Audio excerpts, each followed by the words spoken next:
میرے نبی کریم علیہ الصلوۃ والسلام سے پوچھا گیا تھا یا رسول اللہ ذلت کیا ہے؟ فرمایا لالچ کرنا۔ تو حضور عزت کیا ہے؟ فرمایا جو رب نے تجھے دیا اس پہ راضی ہو جا، اللہ عزت عطا فرما دے۔ قناعت میں عزت ہے، لالچ میں ذلت ہے۔ تو حرص کرنا، ہوس کرنا، مال کے پیچھے بھاگنا، لوگ تعلیم حاصل کرتے ہیں تو مال کمانے کے لیے، ہنر سیکھتے ہیں تو مال کمانے کے لیے، کسی استاد کے پاس جاتے ہیں تو مال کمانے کا طریقہ سیکھنے کے لیے، کسی سے جرانہ لگاتے ہیں تو کہتے ہیں ذرا دیکھو تو صحیح آگے کیسے گیا ہے۔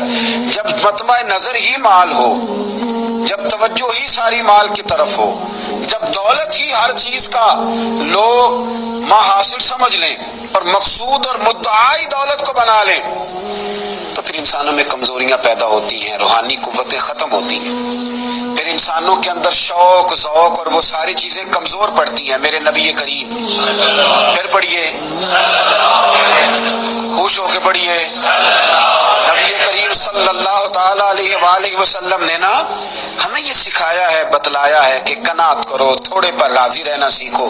اور حضور علیہ الصلوۃ والسلام نے ارشاد فرمایا، مسند امام احمد بن حنبل میں حدیث موجود ہے، فرمایا اللہ تعالیٰ سے ایسی خواہشات سے پناہ مانگا کرو جو خواہشات تمہیں عیب میں ڈال دیں، اور فرمایا ایسی خواہش سے بھی اللہ کی پناہ مانگو جو خواہش پوری کرو تو وہ خواہش ایک اور خواہش میں ڈال دے۔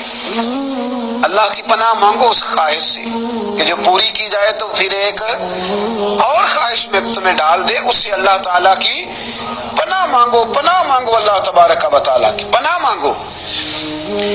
بزرگوں نے لکھا ہے، حضرت محدث ابن جوزی علیہ رحمہ نے، کہ ایک شخص تھا، اسی گھر میں ایک ناگن رہتی تھی، ناگن، وہ ناگن سونے کا انڈا دیتی تھی۔ بزرگ جب حکایات بیان کرتے تو سمجھانے کے لیے بیان کرتے، سونے کا انڈا دیتی تھی۔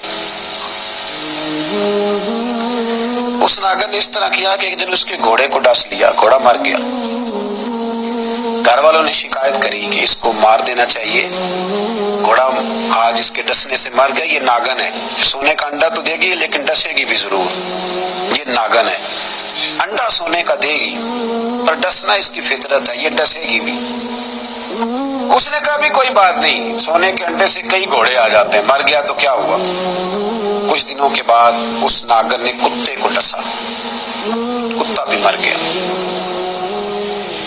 گھر والوں نے شور مچایا کہ یہ ناگن ہے تو اسے دودھ پلاتا ہے، یہ سونے کا انڈا تو دے گی پر ڈسے گی بھی، اس لیے کہ ڈسنا اس کی فطرت ہے، اس کی طبیعت ہے۔ اس نے کہا کوئی بات نہیں، سونے کے انڈے سے کئی کتے خریدے جا سکتے ہیں۔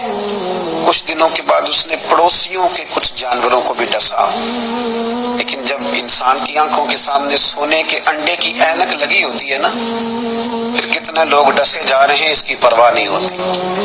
جب سونے کے انڈوں کی اینک لگ جاتی ہے پھر کتنے غریبوں کی کٹیا جلتی ہے پر اس کی پرواہ نہیں ہوتی۔ جب سونے کے انڈوں کی اینک لگ جاتی ہے پھر کتنے رشتے ٹوٹتے ہیں، لوگ پرواہ نہیں کرتے۔ سونے کے انڈے کی اینک لگی ہوئی تھی۔ پھر ایک وقت ایسا بھی آیا کہ اس شخص کا ایک ہی جوان بیٹا تھا، ایک ہی بیٹا، جس کے لیے، جس کی طرف دیکھ دیکھ کے ماں باپ جیتے تھے، جو ان کی آرزوؤں کی امیدوں کا مسکن تھا، جو ان کی آنکھوں کی ٹھنڈک تھا، روشنی تھا۔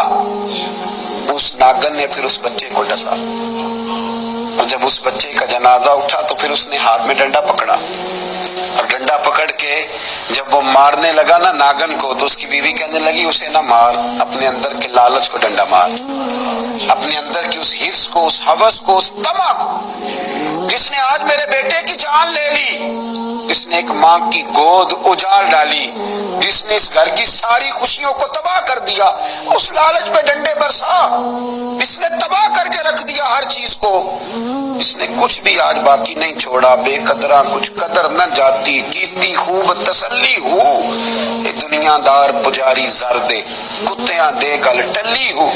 میرے نبی کریم علیہ السلام نے فرمایا دنیا کا مال مردار ہے اور طلب کرنے والے کتے، مردار مال کو طلب کر رہے۔ بیٹے کا جنازہ اٹھ گیا، اب کیا فائدہ ہوا؟ آج روحوں کے جنازے اٹھ رہے ہیں، آج دلوں کے جنازے اٹھ رہے ہیں، آج تن کے اجلے لوگوں کے من کے اندر کچھ بھی موجود نہیں، مردہ روحیں، مردہ دل، مردہ ہر چیز مائنس کر کے جو چیز پیچھے بچی ہے وہ صرف دولت ہے. ہر چیز مائنس کر کے ہمارے پاس جو پیچھے بچی ہیں وہ جائیدادیں ہیں. ہر چیز مائنس کر کے جو ہم نے بچایا ہے وہ دنیا کا مال ہے. باقی ہر چیز تباہ ہو گئی. بھائی کے ساتھ جھگڑا چل گیا ہے چونکہ ایک 4 مرلے کے پلاٹ کا معاملہ تھا. والد کے ساتھ تنازع چل گیا ہے چونکہ اس نے ہمیں حصہ کم دیا تھا. اماں کے ساتھ جھگڑا ہے کیونکہ وہ بڑے بھائی کی جائیداد زیادہ دینے کے حق میں. ہمارا اپنے دوستوں یاروں کے ساتھ جو رشتہ ہے وہ لالچ کا ہے. ہم نے ہر جگہ حرص کا بازار گرم کیا ہے. طمع، لالچ، یہ ساری چیزیں اس تیزی کے ساتھ لوگوں نے اوڑھی ہیں کہ ہر طرف دولت کا بازار گرم ہے. یہ جو سڑک پہ جا رہے ہیں کچھ پیسے لینے جا رہے ہیں، کچھ لے کر کے واپس آ رہے ہیں، کچھ مزدوری کرنے جا رہے ہیں، کچھ مزدوری ڈھونڈنے جا رہے ہیں. دولت ہی دولت کا ہر طرف انبار لگ گیا ہے. یوں محسوس ہوتا ہے کہ جیسے اب جو کسی سے سلام لیتا ہے تو وہ بھی پہلے سوچتا ہے کہ مجھے میسر کیا آئے گا.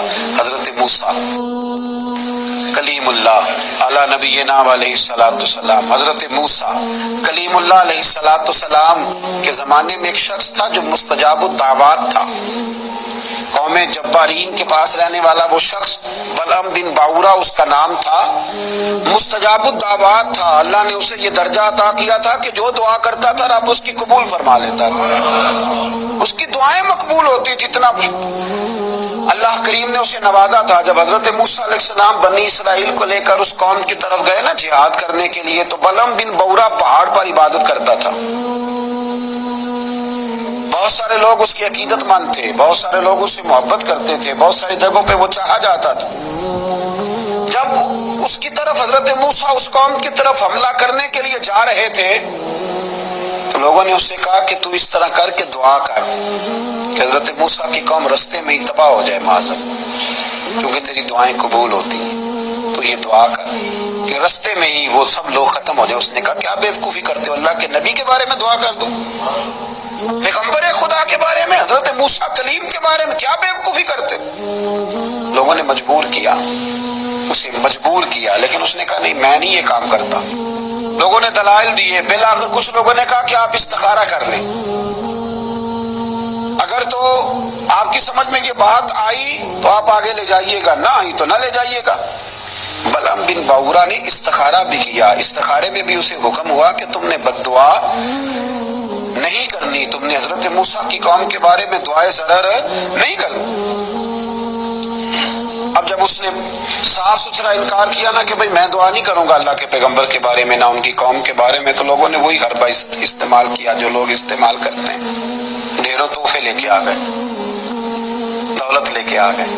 اللہ تبارک و تعالیٰ جب دین کے نام پہ لوگوں کو عزت دیتا ہے تو پھر لوگ اس کو استعمال کر کے دنیا اکٹھی کرنی شروع کرتے ہیں. پھر لوگ اپنا بڑا نقصان کرتے ہیں، پھر اپنی روحانیت کا، اپنی تاثیر کا لوگ بڑا نقصان کرتے ہیں. پھر لفظوں کے ہیر پھیر سے دولت کمانا چاہتے ہیں. لیکن یاد رکھیں لفظ تاثیر سے بنتے ہیں، تلفظ سے نہیں. لفظ تاثیر سے بنتے ہیں، تلفظ سے نہیں. اہل دل آج بھی ہیں اہل زبان سے آگے، اہل دل آج بھی ہیں اہل زبان سے آگے. پھر لوگ سودے کرنے لگتے ہیں اپنے الفاظ کے، حروف کے. بہت سارے جب تحائف میں لے قائل کیے تو آمادہ ہو گیا، دولت جو سامنے آئی لالچ کر گیا. اس کو قرآن حکیم نے بیان کیا ہے. اس واقعے کی طرف قرآن پاک نے اشارہ فرمایا. بلعم بن باورا نے ہاتھ اٹھائے اور دعا کے لیے جب نکلا تو جس گھوڑے پہ سوار تھا، جس گدھے پہ سوار تھا، جب یہ جا رہا تھا نا پہاڑ پہ چڑھ کے میں بد دعا کروں گا حضرت موسیٰ کی قوم کے لیے، جب جا رہا تھا تو گھوڑا واپس بار بار منہ پھیرتا تھا، واپس اس کو کہتا تھا نہ جا، واپس آ جا. یہ اس کو مارتا تھا، پہاڑ کی جان میں لے جاتا تھا. اللہ اکبر. یہ بار بار مارنے لگا تو گھوڑے نے، اس کی سواری کے جانور نے دعا شروع کر دی. گھوڑا تھا یا گدھا تھا، اس نے دعا کی اللہ مجھے زبان دے، میں اس لالچی کو کچھ سمجھا دوں، مجھے زبان عطا کر، میں ہی اسے کچھ سمجھا دوں. اللہ نے زبان دی تو گدھا کہنے لگا آگے نہ جا، تو تو مجھے آگے بھیجتا اور اللہ کے فرشتے مجھے واپس بھیجتے ہیں. لیکن لالچ تھا نا طائف کا، دولت کا. جب چڑھا پہاڑ پہ اور حضرت موسیٰ کے لیے ہاتھ اٹھا کے قوم کے لیے بد دعا کرنے لگا تو لفظ حضرت موسیٰ کی قوم کے لیے ادا کرتا تھا، نکلتے اپنے لیے تھے اور ان لوگوں کے لیے تھے جنہوں نے دعا کے لیے کہا تھا. وہ لفظ پلٹ کے اسی پر آئے. اتنا اس کا برا حال ہوا کہ زبان لٹک گئی اور پھر اللہ کے شدید عذاب میں مبتلا ہوا. یہ لالچ عذاب کو آواز دیتا ہے، عذاب کو آواز دیتا ہے، اور انسان کی قناعت انسان کو عزت والا کر دیتی ہے. دعا ہے اللہ تعالیٰ کی بارگاہ میں اللہ تعالیٰ ہمیں لالچ سے بچائے اور قناعت کی دولت عطا فرمائے. آخر